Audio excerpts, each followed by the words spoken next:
Shalom, selamat pagi, selamat bergabung dalam Menara Doa Pagi setiap jam 5 pagi waktu Indonesia Barat. Senang ketemu Bapak Ibu, Tuhan Yesus pasti berkati kita semua. Keluarga-keluargaku yang ada di YouTube tetaplah setia mencari Tuhan, dahulukan Tuhan. Setiap bangun pagi mengucap syukur, berdoa, dengarkan firman Tuhan, mendahulukan Tuhan, percayalah Tuhan pasti dahulukan kita juga. Mari kita berdoa. Bapa di sorga, dalam nama Tuhan Yesus, berkatilah acara Menara Doa Pagi ini, supaya setiap kami yang menyaksikannya terberkati ya Tuhan. Di dalam nama Tuhan Yesus kami telah berdoa. Amin. Sungguh besar kuasa-Mu Tuhan Yesus. Amin. Sungguh indah segala ciptaan-Mu Tuhan. Sebab itu kami mau memuji nama-Mu, menyembah-Mu setiap saat Tuhan Yesus. Bila kulihat bintang gemerlapan dan bunyi guru riuhku dengar, ya Tuhanku, tak putus aku heran melihat ciptaan-Mu yang besar. Jiwaku memuji-Mu Tuhan.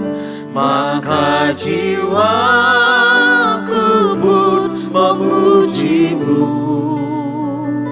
Sungguh besar Kau Allahku, maka jiwaku pun memuji-Mu. Sungguh besar Kau Allahku.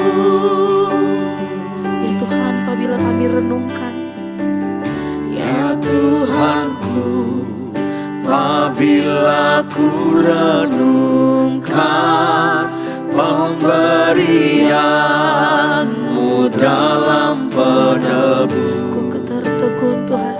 ku tertegun, bagiku dicurahkan oleh Putra-Nya, darahnya Kudus, maka jiwaku pun memuji-Mu.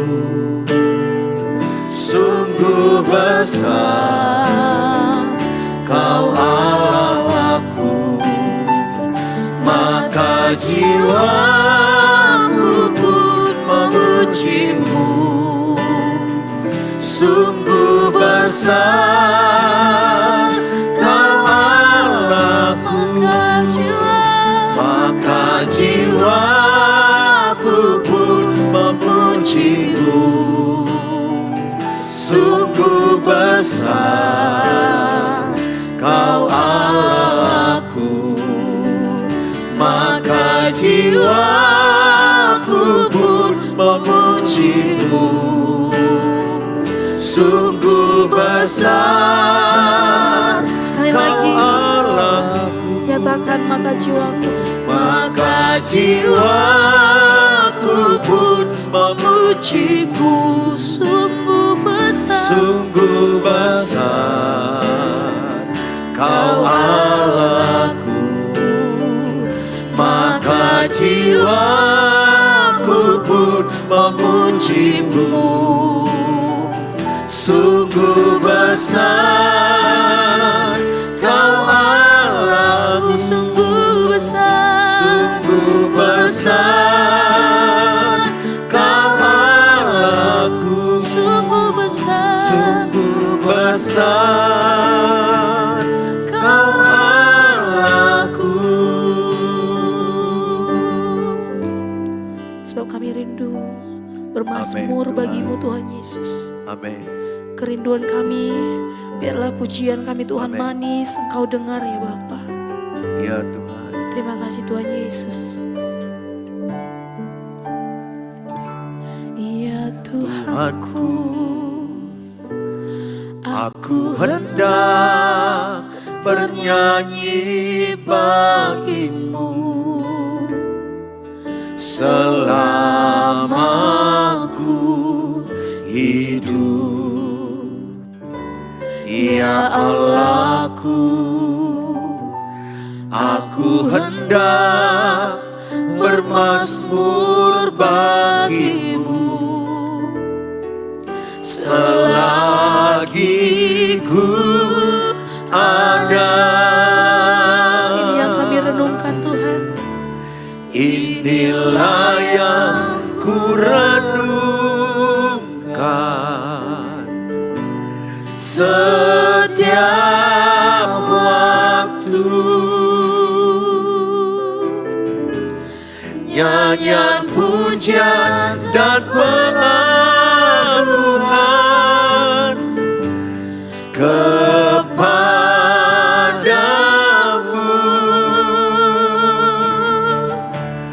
Biarlah manis kau dengar Tuhan, manis kau dengar Tuhan, dan hatiku bersuka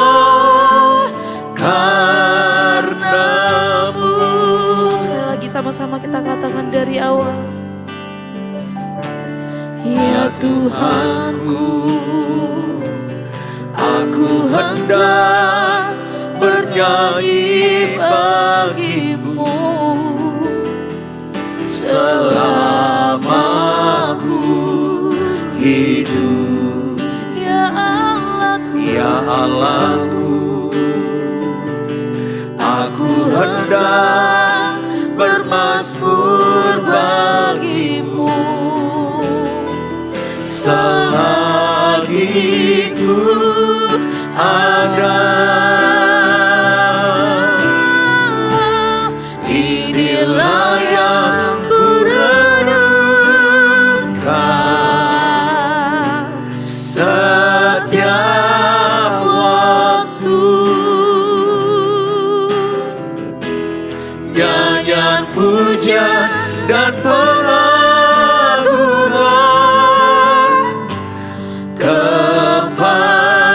kepadamu. Biarlah manis kau dengar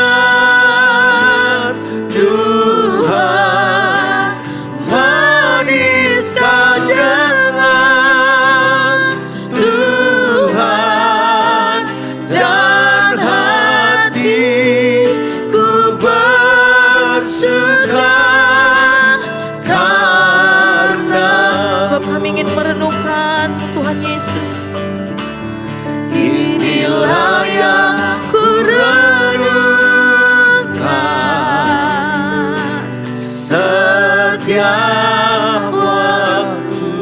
Nyanyian pujian, Nyanyian pujian dan pengagungan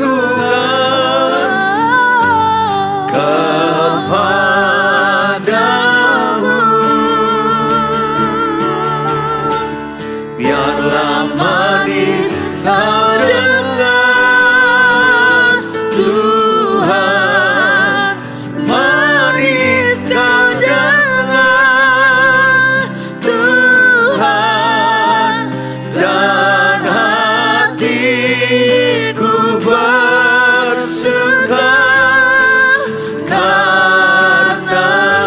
dan hatiku Dan hatiku bersuka, dan hatiku bersuka, dan hatiku bersuka karenamu. Mari sembah Tuhan. ku bersuka, Hati kami bersuka di dalam Tuhan. Kau sungguh Engkaulah sumber sukacita kami. sungguh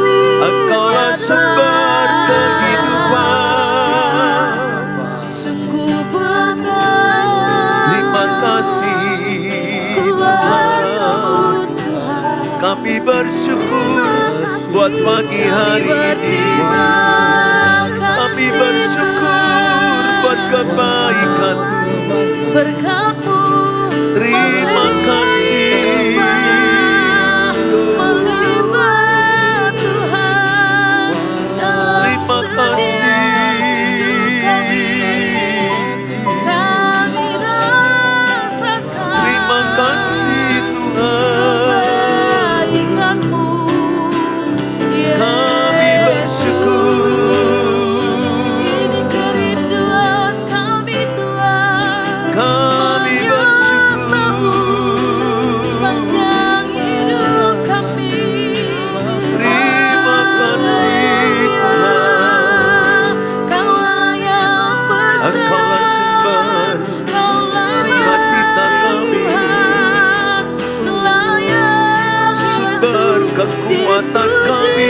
dan disembah. Terima kasih Tuhan.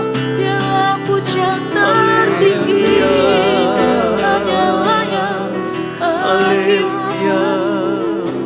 Terima kasih. Layak Tuhan, segala pujian hanya layak Haleluya. bagimu.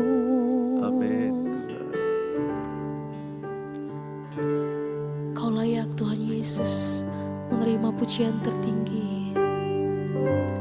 Nyanyian pujian Bagimu bagimu, Tuhan, pujian bagimu, Tuhan. Namamu besar dan layak dipuji.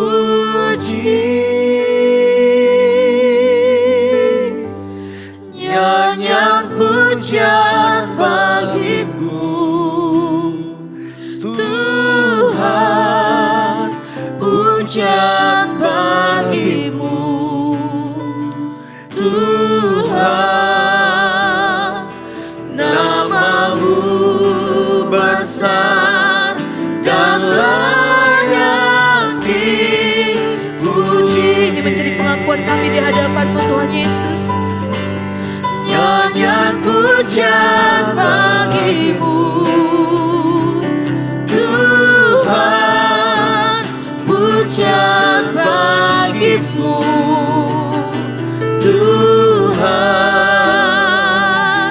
Namamu besar dan layak dipuji. Nyanyian pujian bagimu, Nyanyian pujian bagimu, hanya bagimu Tuhan. Pujian bagimu, Tuhan. Namamu besar dan layak dipuji. Sebab namamu besar dan layak dipuji. Namamu besar dan layak dipuji. Mari kita berdoa. Bapa di sorga, dalam nama Tuhan Yesus, namamu layak dipuji, disembah. Terima kasih buat pagi hari ini. Terima kasih buat kehidupan yang Kau berikan. Terima kasih berkat baru, sukacita baru, kemenangan baru, harapan baru, teman baru. Terima kasih. Tuhan berkati setiap anak-anak-Mu yang mengikuti menara doa pagi ini. Dimanapun berada, Tuhan berkati mereka. Yang lemah Tuhan kuatkan. Yang sakit Tuhan sembuhkan. Yang susah Tuhan hiburkan. Yang miskin Tuhan perkaya. Mereka yang sedang berjuang dalam sakit penyakit, Tuhan yang menolong. Terima kasih Tuhan Yesus. Di dalam nama Tuhan Yesus kami berdoa.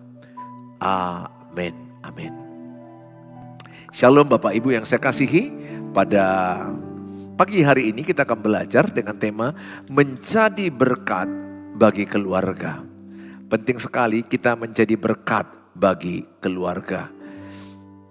Yang pertama kita akan belajar firman yang berkata, seperti garam, kita diberikan Tuhan suatu identitas garam. Garam dunia, garam dalam keluarga, terang dunia, terang dalam keluarga. Seperti garam memberkati lewat pengaruh. Kita ini garam dalam keluarga. Tulis dalam kolom, saya membawa pengaruh yang baik dalam keluarga. Tulis dalam kolom, saya membawa pengaruh yang baik dalam keluarga. Percaya bahwa hidup manusia ini adalah mempengaruhi. Dan kita pun cenderung dipengaruhi. Contoh, siapa di sini ibu dan bapak yang pernah melihat, katakanlah jualan sarapan pagi, ada nasi gurih, ada lontong. Terus kita lihat orang rame makan dan antri untuk membelinya. Kita lewat, kita terpikir untuk ikut membeli satu waktu. Kenapa? Karena kita terpengaruh dengan melihat orang rame di satu restoran atau di kedai. Kita mau, oh ada apa? Hidup ini pengaruh. Pernahkah saudara juga di lift atau di mall, di pesta, jumpa orang kurang kenal atau tidak kenal. Kemudian dia memberikan signal senyum dari jauh menatap kita. Dan senyum seperti ini. Dan ketika senyum itu ibu lihat, bukankah ibu membalas dengan senyum? Nah, itu kita jadi pengaruh juga ikut senyum. Padahal nanti suami nanya sama istri, yang tadi itu siapa yang disenyumi tadi? Istri akan bilang, saya gak kenal, saya tidak tahu, kurang kenal atau lupa. Tapi karena dia memberikan pengaruh, senyum, kita balas dengan senyum. Ibu, bapak, sadarilah, manusia itu sangat terpengaruh. Kita dipengaruhi oleh media sosial, apa yang terjadi dalam keluarga kita, dengan pekerjaan kita. Jadi kita ini manusia yang bisa membawa pengaruh. Maka ayat ini berkata, seperti garam memberkati lewat pengaruh. Matius 5 ayat yang ke-13. Kamu adalah garam dunia. Jika garam itu menjadi tawar, dengan apakah ia diasinkan? Tidak ada lagi gunanya selain dibuang dan diinjak orang. Saudara, garam kalau tidak ada lagi pengaruh baiknya, tidak ada lagi dampak baiknya, dibuang dan diinjak.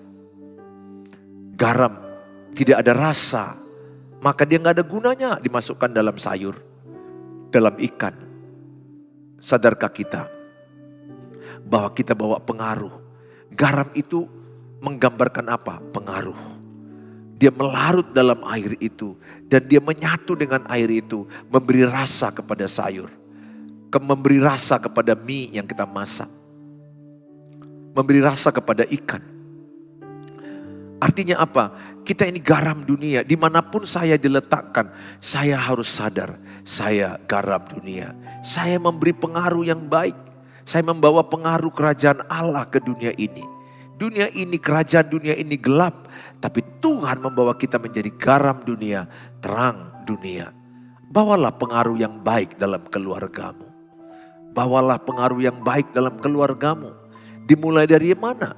Dimulai dari mementingkan orang lain lebih dahulu. Kalau saya sebagai ayah, saya mementingkan anak-anakku lebih dahulu. Saya sebagai suami, mementingkan kebutuhan istriku lebih dahulu. Jadi mengutamakan orang lain lebih dahulu. Filipi pasal yang kedua, ayat 3-4 dikatakan, dengan tidak mencari kepentingan sendiri atau puji-pujian yang sia-sia. Sebaliknya hendaklah dengan rendah hati, yang seorang menganggap yang lain lebih utama daripada dirinya sendiri. Ayat 4, Filipi 2. Dan janganlah tiap-tiap orang hanya memperhatikan kepentingannya sendiri, tetapi kepentingan orang lain juga. Suratan Rasul Paulus kepada jemaat Filipi, supaya kita belajar mendahulukan kepentingan orang lain. Supaya kita belajar mementingkan kepentingan orang lain. Katakanlah mungkin kita belum mampu mendahulukan, tetapi paling tidak kita berpikir kepentingan orang lain. Kita belajar kalau bisa mendahulukan orang lain itu sangat luar biasa. Tapi kita juga harus paling tidak mementingkan kepentingan orang lain juga. Saya sebagai ayah, saya harus memikirkan kepentingan anak-anakku, kepentingan istriku. Dan saya harus belajar juga mendahulukan kepentingan anak-anakku, mendahulukan kepentingan istriku. Demikian juga istri mendahulukan kepentingan suami, mendahulukan kepentingan anak-anak. Bukankah akar masalah dalam keluarga kacau? Yakobus 3:16. Kenapa keluarga kacau? Di situ ada egois, mementingkan diri sendiri. Di situ ada iri hati. Sehingga keluarga yang kuat dengan egoisnya, yang kuat mementingkan diri sendirinya, pasti kacau. Makanya kalau anak-anakmu pacaran, suruh dia cari pacar dari cara calon pacarnya atau calon pasangannya itu memperlakukan dia. Kelihatan apakah dia orang egois atau orang yang mementingkan kepentingan pacarnya. Kalau seorang yang egois dinikahi, mati dalam keluarga. Hancur, kacau. Karena kolaborasi suami istri ini rentan dengan benturan-benturan. Tapi ketika yang satu belajar mendengarkan pasangannya, mendahulukan kepentingan pasangannya. Demikian juga yang satu mendengarkan dan mendahulukan kepentingan pasangannya. Maka keluarga itu akan rukun damai. Saya mengalami keluarga yang babak belur, bertengkar habis. Kenapa? Karena saya egois, istri saya egois. Letih dalam pernikahan, berujung mau minta cerai. Tapi saya katakan sama saudara, akar kami itu apa dulu? Egois saya. Maka ketika anak kecilku dulu yang paling kecil minta supaya kami jangan bertengkar lagi. Sambil nangis di satu tempat di mana ketika kami liburan. Meminta supaya saya dan istri saya jangan lagi bertengkar. Saya peluk anak saya karena anak saya begitu ketakutan melihat kami kalau bertengkar. Dan saya berjanji sama Tuhan bertahun-tahun lalu bahwa saya tidak akan pernah bertengkar dengan istriku. Terus saya berdoa sama Tuhan, saya tanya, Tuhan bagaimana caranya supaya aku gak bertengkar dengan istriku, makhluk halus ini. Maksudku adalah perasaan istriku halus, sensitif, kadang baper, tiba-tiba marah, tiba-tiba diam. Gak mudah. Bagi kami seorang laki-laki gak mudah bersatu dengan seorang wanita. Karena bahasanya beda. Satu bahasa perasaan, satu bahasa logika. Suami bilang, pikir dong. Istri bilang, pakai perasaan kau. Kita mempersatukan yang tidak mudah. Banyak perbedaan dalam bahasa, dalam bekerja, dalam kehidupan sehari-hari. Tetapi ketika aku diajarkan Tuhan, kalau engkau mau rumah tanggamu rukun damai, kalau engkau memang bertekad tidak ada pertengkaran dalam suami istri, satu aja kata Tuhan, matikan egoisme. Itu aja, Tuhan bicara jelas di hati saya. Tentu bukan bicara audible ya, dia bicara berbisik di hati saya. Ketika saya nangis dan saya berdoa, Tuhan kasih ayat itu Yakobus 3:16.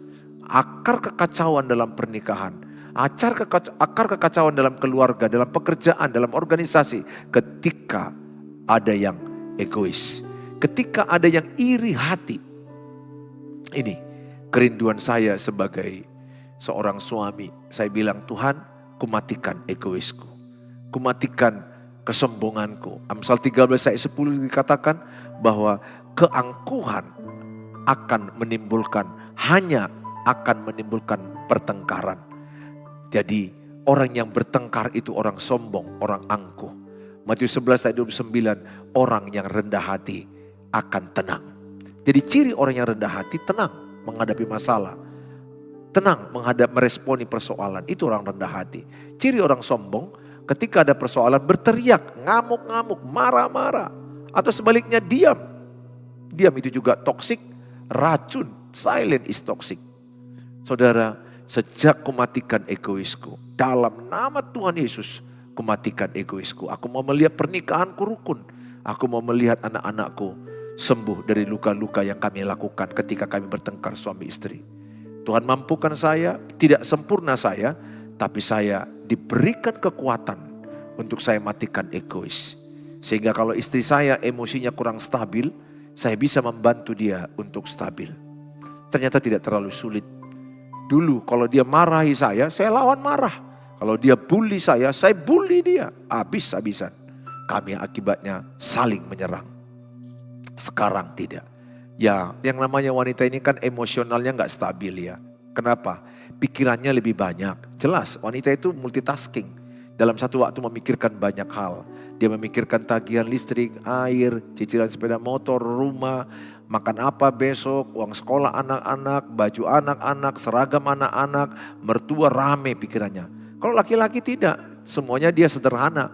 Memikirkan gampang itu, sederhana, mudah itu. Nah, makhluk sederhana menikah dengan makhluk rumit, nggak mudah. Wanita itu rumit. Kenapa? Karena memang dia memikirkan semua. Belum lagi wanita itu hormonnya bergejolak. Bagi pria-pria, bagi suami-suami yang tidak mengerti apa yang saya bilang ini, pasti dia kurang sayang sama istrinya. Kurang mau mengalah. Kenapa saya mau mengalah? Saya memahami kerumitan seorang wanita. Sistem hormonalnya dalam 1 bulan itu 4 fase. 4 siklus yang bergejolak, naik turun dalam hormonalnya. Kami laki-laki, mana ada tamu bulanan kami stabil. Wajar dong lebih rumit bagi wanita. Makanya wanita kadang-kadang tiba-tiba ilfil, rasa gak enak. Tiba-tiba istriku pernah bilang, jauh-jauh pak, biar jangan ku cekek kau. Nah kira-kira kenapa kau cekek aku bilang. Gak tahu, perasaanku gak enak. Kok aku gak tahu kenapa perasaanku tidak enak. Saya tanya, kenapa perasaanmu tidak enak? Dia bilang, ya karena saya pun gak tahu, dia bilang persisnya apa. Bukan karena persoalan, tapi saya percaya sistem hormon dalam tubuh wanita tidak stabil. Membuat perasaannya terbawa tidak stabil. Ya dia bilang kayak itu istilah bercanda. Maksudnya hati-hati aku bisa marah. Tetapi saya bersyukur istri saya semakin dewasa, makin dewasa. Perubahan saya diikuti, perubahan istri saya, perubahan anak-anak saya. Saya tidak lagi menuntut istriku berubah, tidak menuntut lagi anak-anakku berubah. Saya selalu katakan kepada bapak ibu keluargaku, saya katakan jangan pernah menuntut orang lain berubah. Jangan pernah menuntut pasangan, jangan pernah menuntut anak-anak berubah. Saya selalu berkata, Tuhan ubahlah saya supaya lewat perubahanku pasanganku dimenangkan, anak-anakku dimenangkan. Tulis dalam kolom, Tuhan ubahlah hidup saya supaya lewat perubahanku keluargaku diselamatkan, keluargaku dimenangkan. Tulis dalam kolom. Tulis dalam kolom, saya tidak mau menuntut perubahan pasanganku. Tulis dalam kolom, saya tidak mau menuntut perubahan pasanganku. Tulis dalam kolom, saya mau berubah lebih dahulu. Saya mau berubah lebih dahulu. Tulis itu. Tanamkan sejak itu rumah tangga saya surga. Saya gak pernah lagi minta perubahan istriku. Gak pernah menuntut dia berubah. Pertengkaran saya bilang, berubah mama. Mama berubah sebagai istri pendeta. Berubah. Baru dia menyerang lagi. Dirimu sebagai pendeta udah berubah. Ibarat api dikasih bensin menyala. Sekarang tidak. Andai istriku kurang stabil emosinya. Pernah. Masih pernah. Tapi sudah jarang. Perasaannya tidak enak. Dia bilang, sesuatu lah katakan yang tidak enak ku dengar. Saya tidak lagi melawan. Kenapa saya tidak melawan? Karena saya mengasihi istriku, menyayangi istriku. Dan aku menolong dia untuk stabil emosi dia.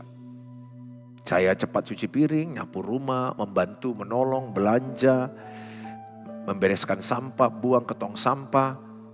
Maka saya melihat istri saya cepat stabil. Saya gak usah merasa saya benar, kau yang salah kok. Kan kita bertengkar gitu. Kau yang salah, aku yang benar. Aku benar, kau salah. Istri juga begitu, aku yang benar, kau yang salah. Apalagi ada kalimat istri, memang kau selalu menang sendiri. Suami juga, kau juga jogal. Keras kepala, rumah tangga hancur.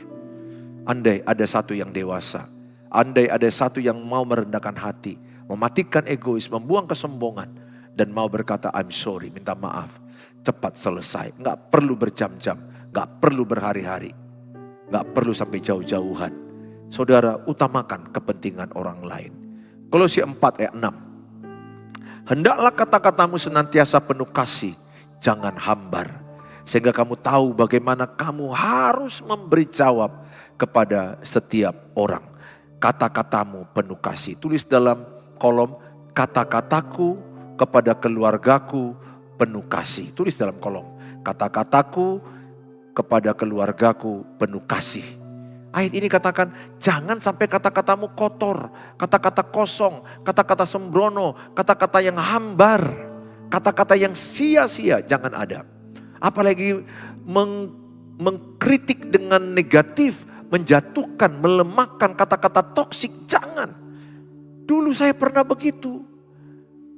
Ayolah suami istri, jangan mau lagi kata-katamu itu menjatuhkan pasanganmu dengan berkata, memang kau keras kepala, selalu kau penyebab masalah rumah tangga ini. Ini hati-hati kalimat itu. Selalu kau yang salah, selalu kau penyebab masalah ini, selalu kau yang memancing pertengkaran, selalu kau yang rusak, selalu kau telat, selalu kau menghabiskan uang.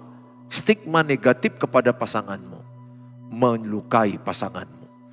Ketika engkau tidak menghormati pasanganmu dan engkau melukai dengan kata-katamu, dan engkau berkata kau tidak berguna, kau betul-betul istri gak terpakai, lihat istri orang lain. Pembandingan itu toksik. Cobalah pilih kata-kata supaya tahu kita menjawab. Kata-kata kita kata-kata garam. Kata-kata yang membawa rasa, membawa dampak, membawa pengaruh, berdampak positif. Kata-kata itu gratis. Kata-kata itu bisa membangun, bisa menghancurkan. Kenapa kita pilih kata-kata yang menyakiti? Memang sih biasanya orang yang menyakiti dengan kata-katanya karena di hatinya banyak sakit.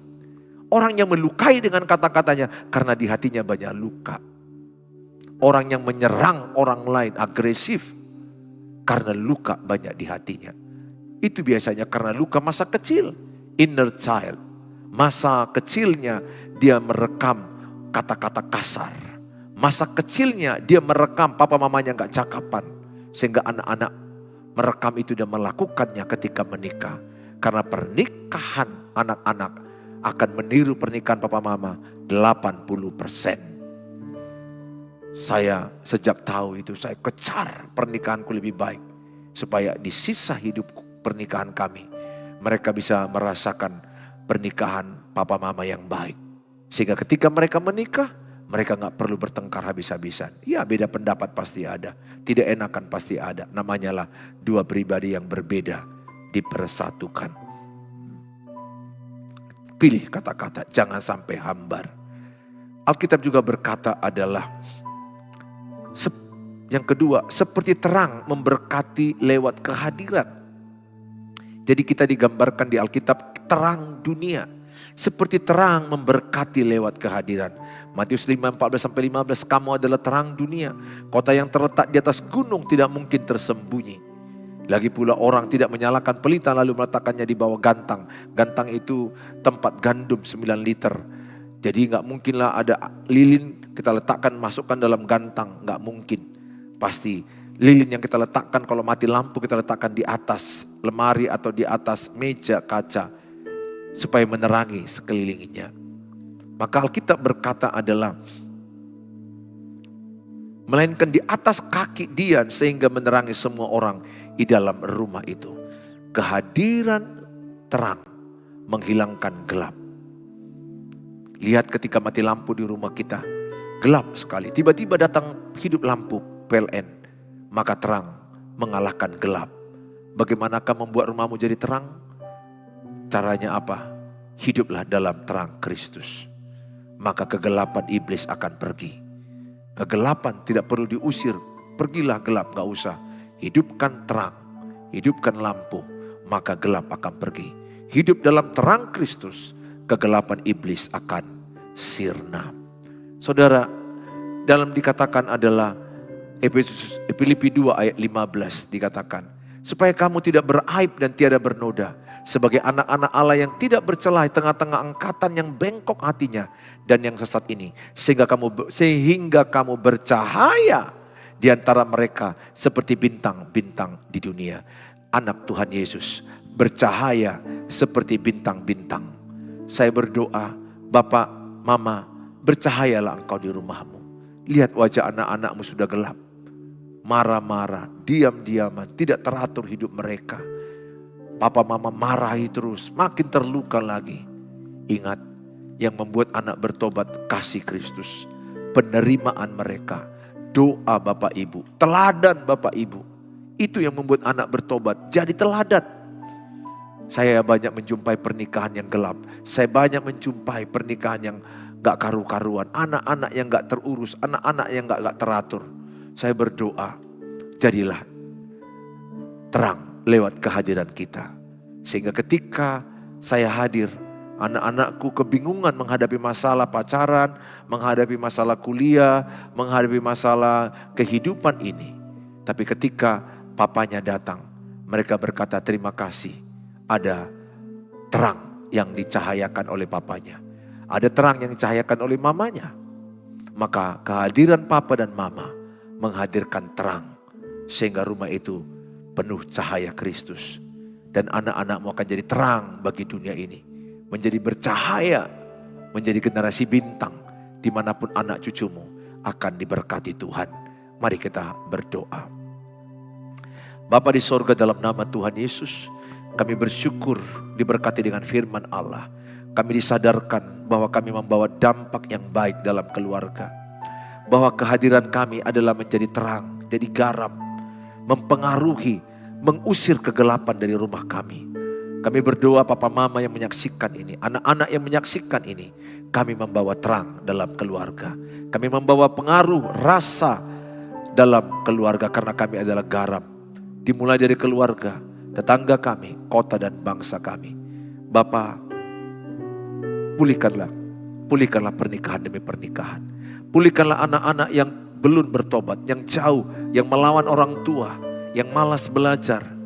Pulihkanlah rumah tangga demi rumah tangga. Biarlah ada suami yang mau matikan egois. Ada istri yang mematikan egois. Ada suami yang berkata, ubahlah aku Tuhan. Supaya lewat perubahan, istri dan anak-anakku dimenangkan. Atau istri yang berkata, Tuhan ubahlah aku Tuhan. Supaya lewat perubahan istri, suami dimenangkan, anak-anak dimenangkan. Memenangkan anggota keluarga tanpa perkataan. Karena kalau dengan perkataan, yang ada pertengkaran, yang ada amarah.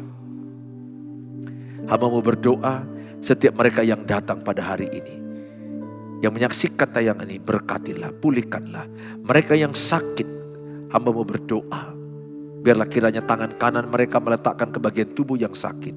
Di dalam nama Tuhan Yesus, sakit penyakit, sembuhlah. Terimalah mujizat Tuhan, terimalah kuasa Tuhan, terimalah pertolongan Tuhan dalam nama Tuhan Yesus. Ada kesembuhan, ada mujizat. Urapilah obat-obat yang mereka makan. Urapilah dokter. Kuatkanlah iman mereka, semangat mereka percaya ada Tuhan penyembuh. Berkati mereka yang mengalami kesusahan keuangan. Berkati pekerjaan, usaha, jualan mereka. Mereka yang membutuhkan jual rumah, jual tanah untuk kebutuhan mereka. Tolong mereka Tuhan supaya ada pembeli. Mereka yang membutuhkan jodoh, membutuhkan pekerjaan, membutuhkan keturunan. Tuhan yang menjawab setiap kebutuhan anak-anak-Mu. Terima kasih Bapa, dalam nama Tuhan Yesus kami berdoa. Mari kita ucapkan doa Bapa kami. Bapa kami yang di sorga, dikuduskanlah nama-Mu, datanglah kerajaan-Mu, jadilah kehendak-Mu di bumi seperti di sorga. Berikanlah kami pada hari ini makanan kami yang cukupnya, dan ampunilah kami akan kesalahan kami, seperti kami juga mengampuni orang yang bersalah pada kami. Dan janganlah bawa kami ke dalam pencobaan, tapi lepaskanlah kami daripada yang jahat. Karena Engkau yang punya kerajaan dan kuasa dan kemuliaan sampai selama-lamanya. Amin. Bawalah berkat damai, sejahtera, dan cinta kasih dari Tuhan Yesus, damai dari Allah Bapa, dan berkat pertolongan penghiburan dari Allah Roh Kudus memberkati kita, menolong, menghiburkan, menguatkan kita saat ini sampai selama-lamanya. Dalam Tuhan Yesus kami berdoa. Amin. Amin. Salam Bapak Ibu, sampai jumpa di waktu yang akan datang. Kalau Bapak Ibu terberkati dengan tayangan ini, bagilah link ini kepada banyak orang. Dengan demikian, Ibu Bapak sudah terlibat dalam pemberitaan firman Allah. Bapak Ibu yang rindu konseling atau rindu renungan harian singkat dari saya, chat saya di 0811 63 7347. No call, but only chat. Karena waktu saya sudah sangat padat. Dan Bapak Ibu yang terberkati dan ingin menabur, mendukung pelayanan ini, saudara bisa menabur di rekening yang ada. Tuhan Yesus memberkati kita. Sampai ketemu besok pagi. Tuhan Yesus memberkati semua. Bapak Ibu, selamat bekerja. Shalom.